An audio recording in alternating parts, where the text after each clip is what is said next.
The race for the playoffs is on, and while the Jets may firmly be in control of their own destiny, perhaps even winning the Central, a lot of teams they're facing are in very desperate races for wildcards, including the Vancouver Canucks.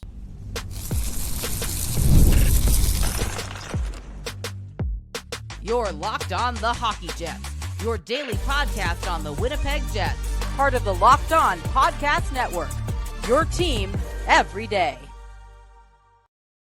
Hey friends, and welcome to tonight's episode of Locked On Winnipeg Jets, part of the Locked On Podcast Network, your team every day.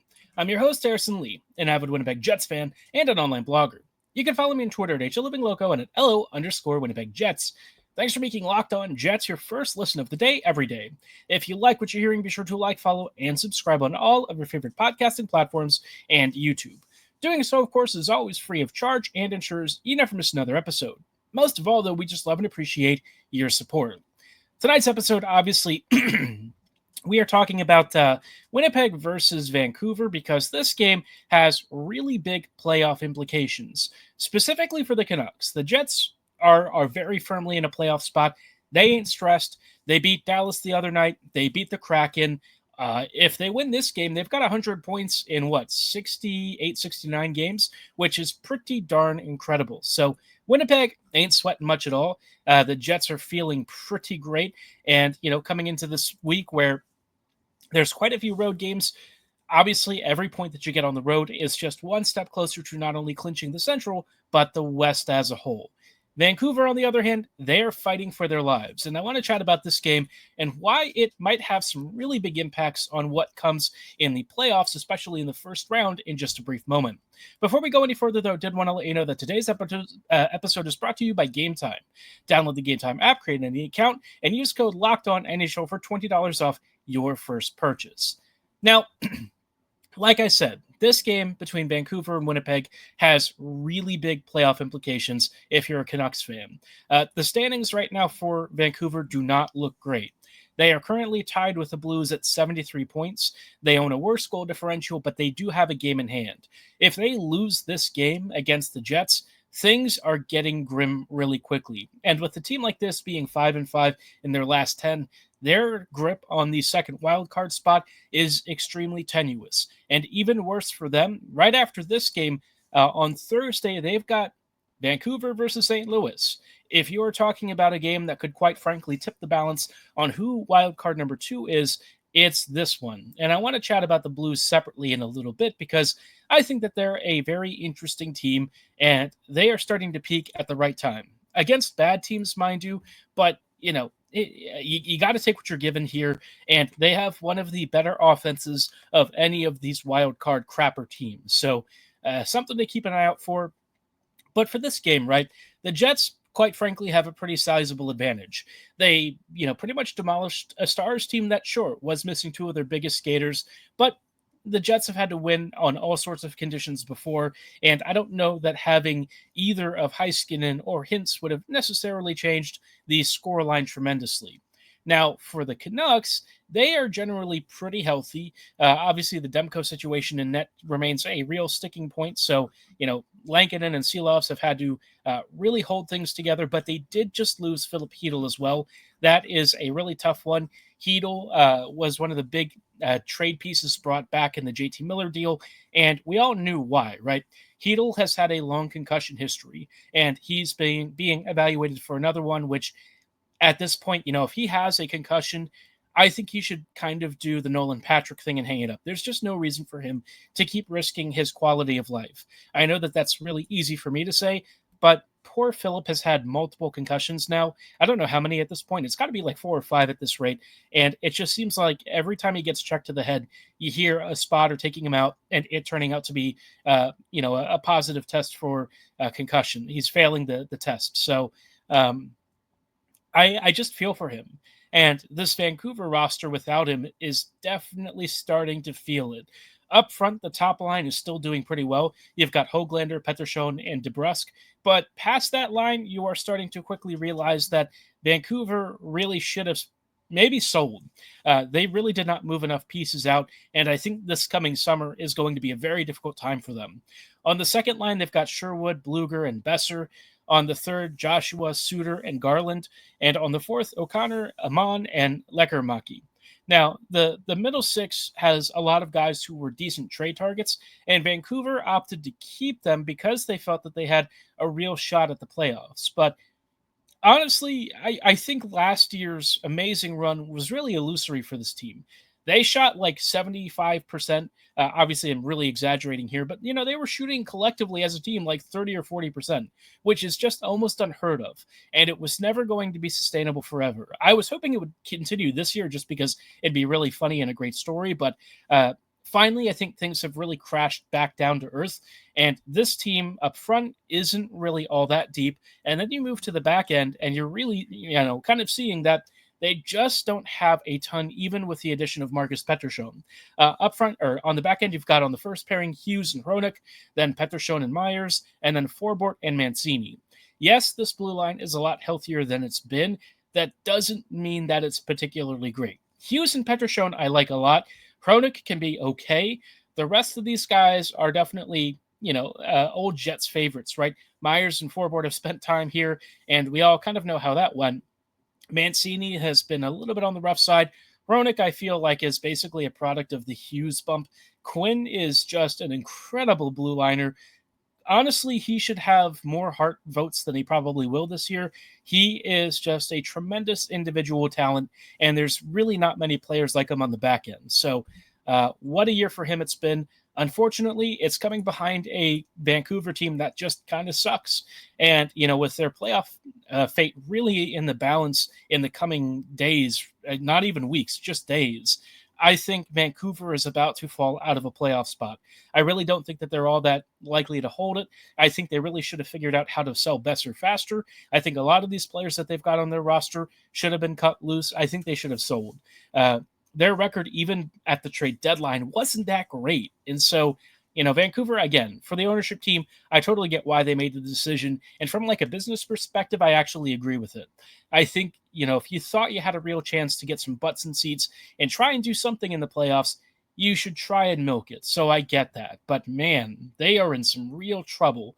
And, the teams behind them, most of them have a fair number of games already played, but if you're looking at the Flames, they've got a couple of games in hand already. One of them they're playing at the moment, but not looking like the Flames are going to win that. So Vancouver's probably breathing a sigh of relief, but this Jets and Blues games these over the next couple of days could basically sink them. So not resting on their laurels for sure. The Jets are not going to come into this game likely making any real changes. From the practice skate earlier, nothing different from the Kraken game. Should be interesting to see if Arniel maybe wants to mess around with the defense. Hayden Fleury had a really, really, really bad night, and it wouldn't shock me if Stanley comes back in. At this point, it just is what it is. I will say that I would prefer to keep Schenn away from Stanley. I think you want Stanley to play with, I guess, Miller. It's not a great pairing, mind you, but it's probably more preferable than having two guys who are really slow together. So, yeah, not an ideal situation for Fleury, but maybe Arniel will give him more of a leash like he gave Stanley. Maybe the thinking now is that Logan had a really rough stretch too, and he didn't really prove that he could improve his game. So now it's time for Fleury to try and rebound. But we'll see how that goes. I mean, at this point, between Fleury and Stanley, it's honestly splitting hairs in the grand scheme of things. So I just hope that Fleury has fewer mistakes than he did against the Kraken, but we know that may be asking a little bit much. So other than that, the Jets should have a comfortable game here. I am predicting 4-2 Jets win. I feel like is not that crazy. Give me your score predictions below and at my social medias at HLLivingLoco and at LO_Winnipeg Jets. Now, I was half jokingly wondering if Connor Hellebuck should throw this game, because if you think that the Blues are a tougher opponent than the Canucks, and spoiler alert, they are, then maybe you would prefer Vancouver to have a better chance of making that first or that second wildcard spot for the first round than you would the Blues. I want to chat about what's been going on in Blues land and how things have sort of unfolded over the past couple of weeks, because they are surprisingly on a real hot streak, and they've started to push their way further and further and further up the standings. We'll get to that in just a brief moment. But before we do, thought you should hear about our friends and partners at Upwork. Scaling your business requires the right expertise at the right time. With Upwork, you can find specialized freelancers in marketing, develop design, and more. Experts ready to help you take your business to the next level. Upwork gives businesses flexibility by connecting them with top freelance talent across multiple industries, including IT, AI, web development, and marketing. Whether you need extra hands for a project or a long term partner, Upwork makes hiring simple and affordable. Posting a job is always free and simple, and within a day, you can get multiple qualified candidates to choose from. And if you need help with a marketing campaign, Upwork can connect you with a freelance expert who delivers incredible results. It's a flexible platform. You'll always find great freelancers. For me, I would love to have some graphics design work. Somebody said I needed a new picture of Winnipeg in the background, and our team has done a great job. So that's the kind of stuff that Upwork is very much here for, right? If you need something in a pinch and you need some really good work, Upwork can help connect you to a professional looking for a nice little contract. So visit Upwork.com right now and post your job for free. That's UPWORK.com, Upwork.com to connect with top talent and grow your business today. While we're here, I also did want to let you know about our friends and partners that I mentioned earlier at the top of the episode at Game Time. There's nothing like watching basketball live. The energy of the crowd, the sound of sneakers on the hardwood, and maybe even a celebrity sighting along the sidelines. If you want to catch a game in person, though, Game Time makes getting tickets easier than ever. Game Time's new feature, Game Time Picks, filters out all the fluff and shows you only the best deals on great seats, so you don't have to waste time scrolling through thousands of listings. I've actually used Game Time myself when I was looking to get a Ravens ticket. It was fast, convenient, and one of the best parts was I actually saw where my seat was and got a seat view, right? A lot of places, when you buy a ticket, you can see the section, but you're not sure what the view is like. With Game Time, there's no mystery, and you'll always get prices up front, so there's no surprise fees and hidden charges, and they always come back with the lowest price guarantee. So if you're like me and you want to take the guesswork out of buying tickets, go with Game Time and Game Time Picks. Download the Game Time app, create an account, and use code LOCKEDONNHL for $20 off your first purchase. Terms apply. Again, create an account and redeem code LOCKEDONNHL for $20 off. Download Game Time today. What time is it? Game time. Hey friends, and welcome back to this episode of Locked On Winnipeg Jets, part of the Locked On Podcast Network, your team every day. Everydayers, thank you so much for rejoining us on tonight's episode as we are chatting about an interesting change in the playoff tides for the Winnipeg Jets. Vancouver and Calgary are starting to spiral out of things. Vancouver and the Flames have both sort of hit roughly 500-ish paces over the past couple of weeks, and the Blues have very much not been. They're on a 2-game winning streak, which is not crazy, but in their last 10, they're 7-2-1. And if you look at who they're beating up on, yes, there's a lot of bad teams kind of mixed in there. They've beaten up on like Anaheim and Minnesota, but they have beaten, the Kings. They did beat, I guess the Kings twice is probably their highest quality wins this month. But last month they beat Washington, Seattle, Colorado, Utah, in between some losses against the Oilers, Panthers, and Jets. And so it's not a perfect team. And I think when I look at the wild card scenarios, none of these teams scare me, right? Like the Jets are better than all of them. The second round, I think, is where things start to get a little bit dicier. But the Blues are one of those teams where I look at them as a more improved Calgary, right? They've got a better coach in Montgomery. They've got a deeper and more skilled roster. And up to this point, they've actually scored 202 goals as a team. Yes, goals are not really the best measure of a team's offense. And perhaps, there could be some other explanatory things going on here. Maybe there's a hot power play recently that's really feeding into this. But of all the teams in the wild card and really in the bottom half of the Western Conference, St. Louis is the only one with at least a break-even goal differential. And they've started to really climb themselves back into the playoff conversation, tied for points again with the Canucks, who are currently losing, last I saw. And so for the Jets, this is not the most fun opponent. St. Louis is a physical, strong team. They are annoying. They're not fast, but, their power play it's okay. But for Winnipeg, I think that this has to be one of those scenarios where, if you're the Jets, you don't want to face the Blues, right? Winnipeg can kind of sink Vancouver tomorrow with a really big win, but I don't know if that's the best outcome. I think Vancouver is a more preferable opponent than, the Blues, because St. Louis is more physical. They play that really aggressive style, and their top six is actually pretty okay. When you look at the Blues, they've got Neighbors, Thomas, and Buchnevich on your first line, and then Holloway, Shen, and Cairo on the second. Already off the bat, especially without Hedl, I would easily take this sextuplet over what the Canucks are using right now. Holloway has been a great fit and an easy find for them. Huge upgrade. Shen's serviceable. Kairu's doing pretty well. And of course, Thomas, Buchnevich, and Neighbors, all very good players in their own right. The only issue for them is that their depth is not great, right? You get to the third and fourth lines, and it's like Joseph, Sundqvist, and Bolduc, and then Toropchenko, Faksa, and Walker. So not a lot of high-end offense here. Not a ton of elite speed either, but their fourth line's probably okay. I think where the Jets are probably feeling they have some level of an advantage is on the defense, right? Without Parayko currently, who's sidelined, they are rolling a not particularly great unit. They've got Fowler and Leddy, Broberg and Falk, and Suter and Tucker. It's a big, heavy, not super mobile group, although Falk has been, reasonably okay. I'd say Broberg has probably been one of the more impressive blue liners for them. But I would say most of their value is going to have to come up front. So the Jets tend to feast on teams that have a really loose defense. And I don't know that the Blues necessarily are crazy loose with the puck, but their blue line doesn't have a lot of mobility and puck moving ability. So I think that definitely favors the Jets. I think Winnipeg could very much take advantage of this middling back end. And even once Parayko is back, I don't know if it's going to be a tremendous unit. Parayko is a good defender, but he's also slow. And I don't think that favors you in a game where the Jets are, not going to give you much to work with. You're going to have to create off the rush against this Jets team. And Winnipeg is very stingy. Even if they give you chances, Hellebuck is usually not conceding more than 2 goals a game. So you have to score early and quickly against this Winnipeg squad, because if you're the Blues, it's going to be a bit of a defensive fest, right?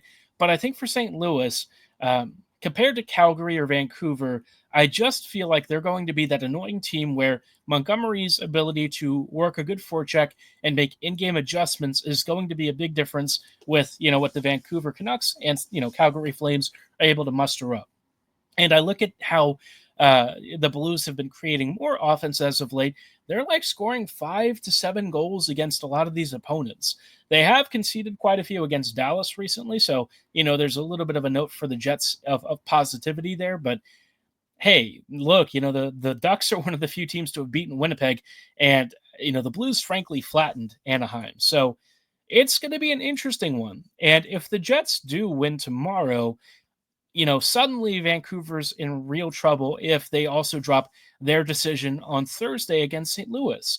The Canucks, I think, really need to take care of business this week, and I suspect that they're not going to. Pettersson has started to turn things around and really find his form, but that team just doesn't have enough in my mind to go on a deep run. So they might win a couple of games this week and maybe things really turn around, but I'm starting to feel like at this point, it's pushing increasingly in the direction of a Winnipeg St. Louis first round. The Blues will have Nashville tomorrow on the road, so that's not exactly an easy game, I would say, but the Preds are pretty terrible. And if you actually look at Nashville and St. Louis's records, they're almost kind of the inverse of one another. The Blues are 33, 28, and 7, and the Preds are 25, 33, and 8. So, not quite the same, but reasonably close enough. Interesting to see them kind of swap places. Nashville, I thought would have a better year than they've been having, but I also didn't expect them to be, a particularly high above mid-table team. I thought that they were going to be more middle of the pack, and instead they've just sunk to the bottom of the West. So St. Louis is probably feeling pretty good, even though it's a road game. Anything can happen, but if the Blues win tomorrow and the Jets win tomorrow, Vancouver is kind of screwed. That game on Thursday becomes a must-win for the Canucks, and I have the suspicion that Vancouver is going to find themselves more on the outs. And at this point, maybe missing the playoffs is actually a bit of a beneficial thing for Vancouver. They've got a lot of really difficult contract stuff to sort out, and a roster that's just not really that great. And losing JT Miller, Miller had to go, right? That was really non-negotiable. But now Pettersson might also be being shopped again. So Winnipeg, for what I would recommend, should be in on the Pettersson deal. I know a lot of you disagree with that. I know that there's a lot of controversy over making a deal like that, but I think Pettersson, once he gets out of Vancouver, is going to show you why he's a true superstar under the surface. For the first time in his career, he's officially like under a point per game from what I saw. But I promise you, he gets to Winnipeg, that ain't going to be a problem anymore. I feel like Petey is really, a venomous player in waiting. I've always been a big admirer of his. I'm a huge fan of his game. And, he just strikes me as a player who Winnipeg really hasn't been able to draft somebody at this level. We've had players who are extremely good at what they do, but we don't have a guy who's basically been a point per game his whole career. So, yeah, something to keep an eye out for, especially if Vancouver gets frisky this offseason. Keep an eye out for Petey Watch because he's actually getting declining ice time over the last couple of years, and that really can't be helping his confidence. But, will he muster enough to help them make the playoffs this season? We will have to wait and find out. But if I'm being honest, I don't think it's going to happen. I think it's time for the Canucks to start to rethink their core. But I guess for Winnipeg's sake, I do kind of hope the Canucks figure it out shortly because I don't want to see the Blues in the first round. That would be not fun. But hey, maybe you do. Maybe you would love a rematch. Drop your thoughts on a potential Winnipeg versus St. Louis series in the comments below, or again, at my social medias, at HLLivingLoco and at LO_Winnipeg Jets. Before we go on to our next bit, though, obviously, we're going to talk about some interesting stuff where I may be eating some crow about the trade deadline and how some of our popular targets are faring with their new teams. Some interesting results, maybe some ones that are very much too early to read too much into. We're talking about 4 or 5 game samples here, but there are some things where perhaps maybe the Jets made the right choice in not spending big. But we'll get to that in just a brief moment. Before we go too much further, though, just wanted to let you know about a great bracket breakdown special that we have ahead of March Madness. The NCAA tournament is here, and so is the Bracket Breakdown. Locked On Podcast Network and Amazon Fire TV channels are teaming up to deliver NCAA tournament coverage like never before. Watch studio shows featuring former players and Locked On's local experts as they guide you through every upset, buzzer beater, and bracket matchup. Stream it all for free on Amazon Fire TV channel. Search Bracket Breakdown to see it all for free. It's your team every day. Hey friends, and welcome back to this episode of Locked On Winnipeg Jets, part of the Locked On Podcast Network, your team every day. Speaking of March Madness, obviously that bracket challenge is going to be one that I'm sure some of you are interested in. Obviously, the bracket breakdown series is going to be very helpful to figure out how to predict some college basketball teams. But our March Madness was the trade deadline, right? A little bit different, bit of a different kind of contest, but a lot of teams walked away so-called winners. Maybe some of them are regretting some of their acquisitions. Let's talk about a couple of players that I had a particular interest in and see how they've been doing.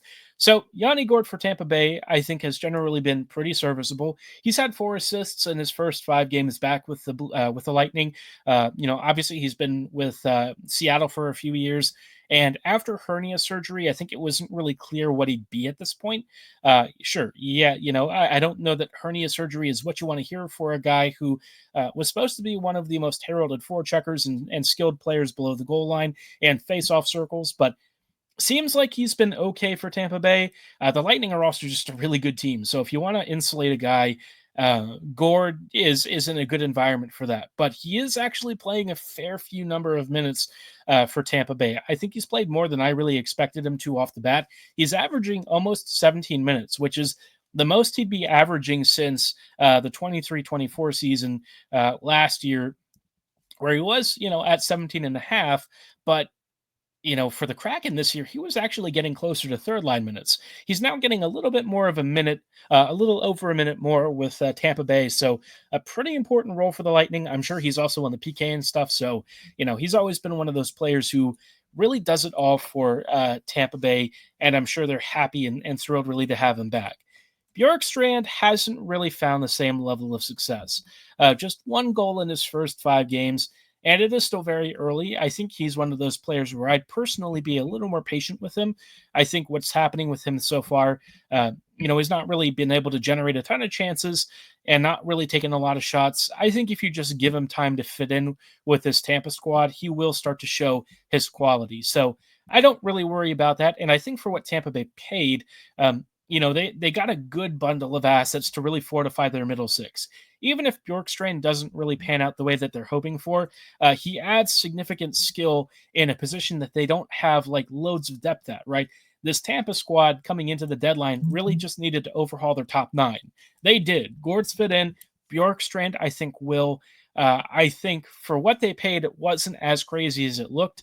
And so for that reason, I still think that they generally won. And because the East is not that great this year, you have really no incentive not to go for it. So Tampa probably happy, probably hoping for a little more from Bjorkstrand, though. And maybe even from Gord. Maybe a couple of goals here wouldn't be the worst. Scott Laughton, though, Scott Laughton on the other Atlantic team that's currently fighting for the upper rungs of that division. Yeah, yikes. He apparently is already on the fourth line for Toronto, and it's reflected in his ice time. Just over 12 and a half minutes so far in his first 4 or 5 games for Toronto. He has had no points. He's been on the ice for some goals against. Things just ain't looking so hot for him. And that's kind of the thing that we said, coming into the trade deadline was Laughton was probably one of the players you wanted to avoid. I think it was a first, and was it Minton back then? Minton, a pretty decent prospect, and a first, not exactly a cheap package, and Laughton just doesn't really move the needle. And if he's not good enough to play in your top 9, he probably just shouldn't play because he's not going to do anything on the fourth line for you either. So Toronto, that was very much a buyer beware. They ignored the warning flags, and they have gotten bitten. So I will take that one as a bit of a win. Brock Nelson, interesting for Colorado so far. No goals, but he's had a couple of assists. He's been on the ice for some goals for, not really able to create a ton, though, and I think the reduction in overall minutes and role, at least from his Islanders days, is probably going to put him more in like the half a point per game or lower sort of category. He's already been a little bit closer to like 2/3 of a point per game in New York, but now that he's kind of taken more of a depth role behind McKinnon, I am curious to know if that's going to depress his point totals. Also makes me interested to know what his next contract is going to be like, because that continues to be a bit of an outstanding question. But I